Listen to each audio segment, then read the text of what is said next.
preposition කියලා.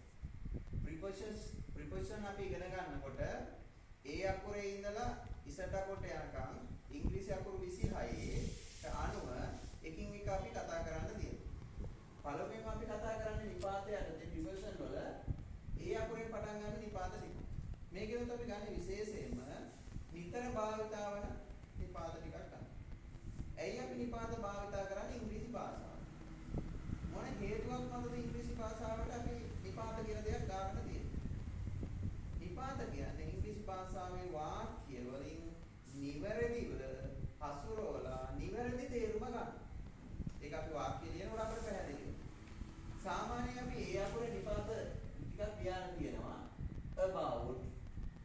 about, across, after, against, along, amidst, among, around, at.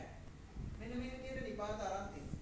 එතකොට එක නිපාතයක් හරි ගම්කෝ about කියන එක. about කියන නිපාතේ ගත්තාම ගැන කියන තේරුම සාමාන්‍යයෙන් එන්නේ. නම් තව තේරුම් කීපයකට අපිට ඒක ගන්න පුළුවන්. වැඩිම භාවිත කියන්නේ ගැන කියන්නේ.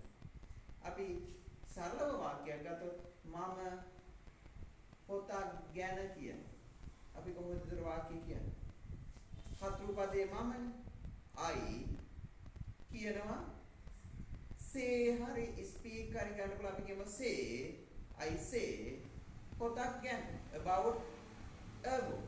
එහෙනම් ගැන කියනකොට හැම වෙලෙම about ගන්න.